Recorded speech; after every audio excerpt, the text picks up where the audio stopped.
Hello students, welcome to my channel. So student, जैसा कि आपके बीए के फर्स्ट ईयर में जो फर्स्ट सेमेस्टर में आपका इंग्लिश लिटरेचर है तो उसकी क्लास मैंने स्टार्ट कर दी है और यूनिट नंबर 1 में जितने भी कंट्रीब्यूशन है सभी राइटर्स को हमने पढ़ लिया। और यूनिट नंबर 2 में जो आपका एक टॉपिक है एलिमेंट ऑफ शॉर्ट स्टोरी, उसको भी हमने पढ़ लिया। और यूनिट नंबर 2 में आपका एक और टॉपिक है types of prose and prose style. तो आज की वीडियो में हम इसी को पढ़ने वाले हैं और इसके आगे के भी जो यूनिट्स हैं स्टूडेंट उसको हम पढ़ चुके हैं, तो आप लोग विजिट करके चैनल पर ज़रूर देखिएगा। तो देखिए, टाइप ऑफ प्रोज, प्रोज का मतलब गद्य। तो गद्य के टाइप, कितने तरह के गद्य होते हैं जिस पर राइटर्स लिखते हैं, तो आज हम उन्हीं को देखने वाले हैं। जिसमें सबसे पहला है ऑटोबायोग्राफी। ऑटोबायोग्राफी को इंग्लिश हिंदी में आत्मकथा कहते हैं। देखिए, auto plus bio plus graph, इन्हीं से मिलकर बना है ऑटोबायोग्राफी। ऑटो का मतलब होता है सेल्फ, बायो का मतलब होता है लाइफ, ग्राफ का मतलब होता है राइटिंग, यानी कि सेल्फ लाइफ रिटन, यानी कि अपने जीवन को खुद अपने ही हाथों से लिखना। Okay, autobiography means the story of a person's life written by that person himself. Autobiography का मतलब होता है कहानी ऑफ ए पर्सन्स लाइफ। एक इंसान की कहानी, जिंदगी की पूरी कहानी को ऑटोबायोग्राफी कहा जाता है, जो कि वो आदमी खुद अपने ही हाथों से अपने पूरे जीवन को लिखता है। ही राइट्स अबाउट हिज सक्सेस, वो व्यक्ति लिखता है अपने सक्सेस के बारे में, जिन चीज़ों में वो सफल हुआ, जो भी उसने अपने लाइफ में कार्य किए जिनमें वो सफल हुआ उसके बारे में लिखता है, और जिन कामों को करने में वो फेल हो गया उसके बारे में भी लिखता है, ताकि जो उसके पढ़ने वाले रीडर हैं जब उसकी ऑटोबायोग्राफी को पढ़ें ताकि समझें कि जब वो इस फील्ड में फेल हुआ तो उसने फेल होने पर क्या किया, उसको उससे एक्सपीरियंस मिला। देखिए, बहुत सारी जगहों पे जब इंसान फेल होता है तो उसे अपनी गलती का पता चलता है कि हाँ, मैंने यहाँ पर ये सारी गलतियाँ की थी इसलिए मैं फेल हो गया। तो ऑटोबायोग्राफी में लेखक वही लिखता है कि यहाँ पे मैंने ये गलतियाँ की तो मैं फेल हो गया, आगे उन्हीं गलतियों को सुधारा तो मैं सक्सेस हुआ। इसी तरह से वो अपने जीवन की पूरी घटनाओं को लिखता है। अब देखिए, उसके अलावा achievement and about so many thing, success और फेल के बारे में तो वो लिखता ही, और साथ ही साथ अचीवमेंट। अचीवमेंट का मतलब होता है कि उसने अपनी जिंदगी में क्या क्या पाया, क्या क्या चीज़ों को हासिल किया, किन किन चीज़ों को वो अचीव किया। And about so many thing, और इसी तरह से वो अपनी ज़िंदगी के बारे में सारी चीज़ों को अपनी ऑटोबायोग्राफी में लिखता है। चलिए एक एग्जाम्पल के थ्रू समझते हैं। आप, ठीक है, आपको अपने पूरे जीवन को लिखना है एकदम। आप सोच लीजिए कि मैं यहाँ से, आप जो चाहेंगे तब अपने बचपन से लिखें, मैं 10 साल का हो गया यहाँ से लिखूँ, या फिर मैं अपने इंटरमीडिएट क्लास में यहाँ से पढ़ रहा हूँ तो यहाँ से लिखना शुरू करूँ।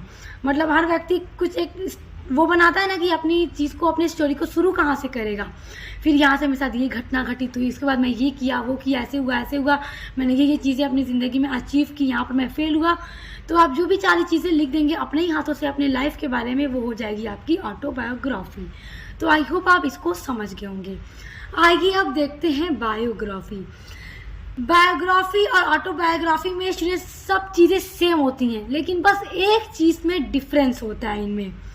अब वो क्या डिफरेंस है, आइए समझते हैं।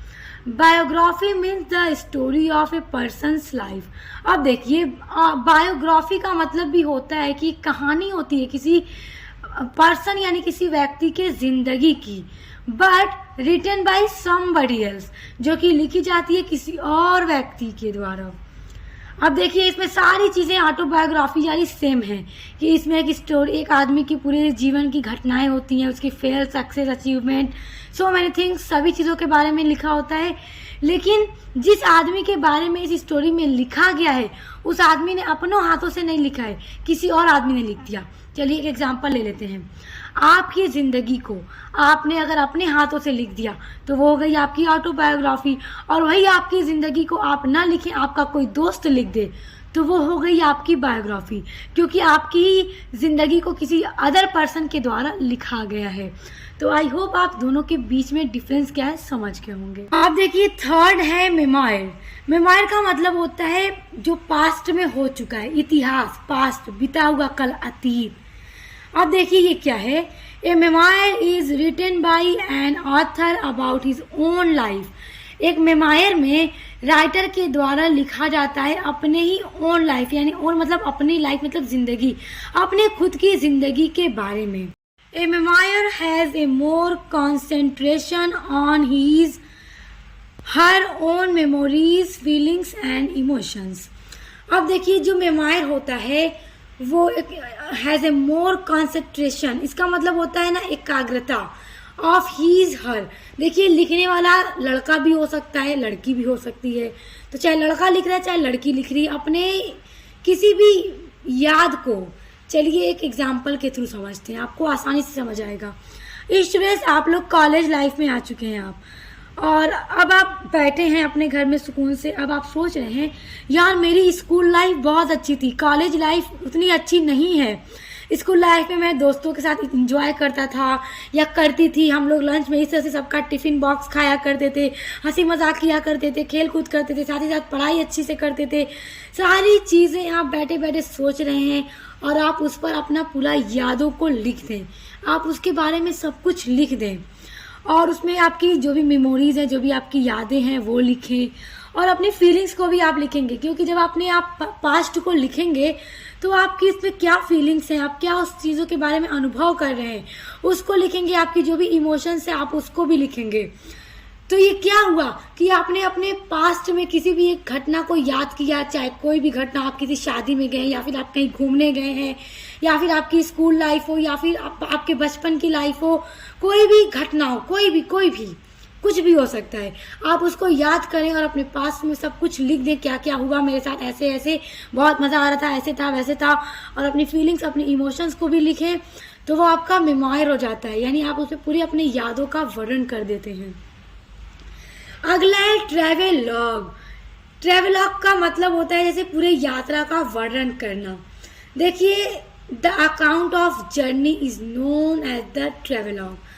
अकाउंट मतलब जैसे कह लीजिए लेखा जोखा, ऑफ जर्नी, जर्नी मतलब यात्रा, यात्रा का पूरा लेखा जोखा के नाम से भी ट्रैवल लॉग को जाना जाता है।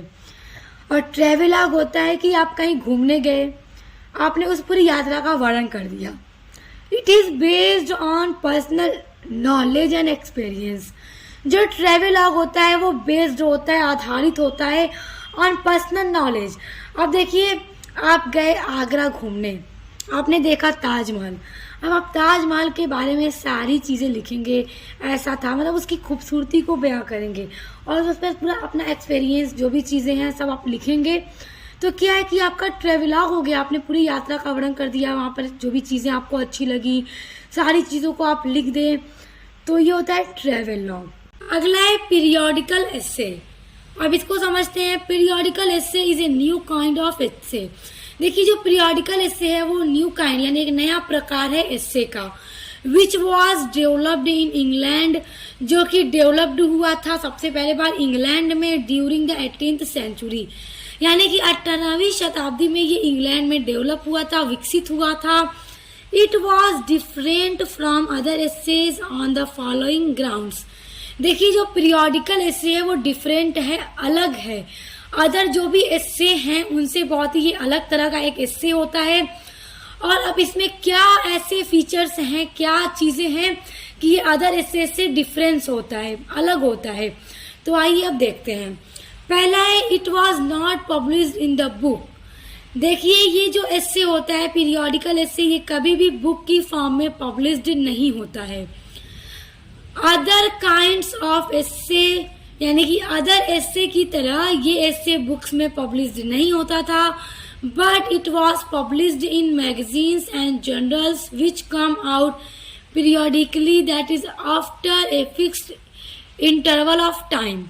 देखिए ये अदर एस्से की तरह बुक की फॉर्म में पब्लिश्ड नहीं होता था, प्रकाशित नहीं होता था, और ये जो एस्से था ये मैगजीन में या फिर जर्नल्स में मतलब कि पब्लिश जो होता था, और इसके पब्लिश होने की एक फिक्स टाइम होती थी और उसी टाइम पर ये पब्लिश जो होता था।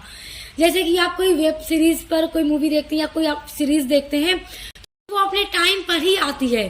तो इसी तरह पीरियोडिकल एस्से आप नाम से ही समझ सकते हैं कि एक पीरियड होता है, एक टाइम होता है और उसी टाइम पर ये मतलब कि आती है, पीरियोडिकल एस्से पब्लिश जो होती है। तो और ये बुक की फॉर्म में नहीं होती, ये जनरल और मैगजीन्स में पब्लिश होती है और इसको पब्लिश करने की एक फिक्स टाइम होती है और उसी टाइम पर ये पब्लिश की जाती है। उसमें दूसरा देखिए, it was written with A social purpose. ये जो पीरियोडिकल एस्से था वो लिखा जाता था किसी सोशल सामाजिक उद्देश्य पर, तो इसलिए ये हमेशा मतलब जो अदर एस्से हैं उनसे डिफरेंस था।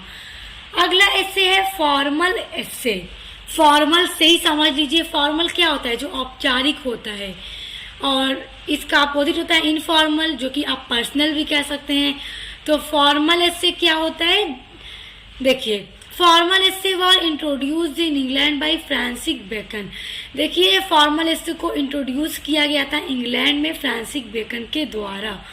Formal essay based on reality. जो फॉर्मल एस्से है वो बेस्ड होता था रियलिटी पर। देखिए, जो एकदम सच्चाई होती है, किसी भी एक सच्ची बात पर ये हमेशा बेस्ड होता है। इसमें कोई भी झूठी उल्टी सीधी बातों का वर्णन नहीं होता, क्योंकि आप फॉर्मल से ही देख लीजिए, एक ऑफिशियल, एक फॉर्मल जिसमें उल्टी सीधी उठ पटांग बातें नहीं होंगी, एकदम सही और रियलिटी इसमें होंगी। Formal essay not include any personal ideas.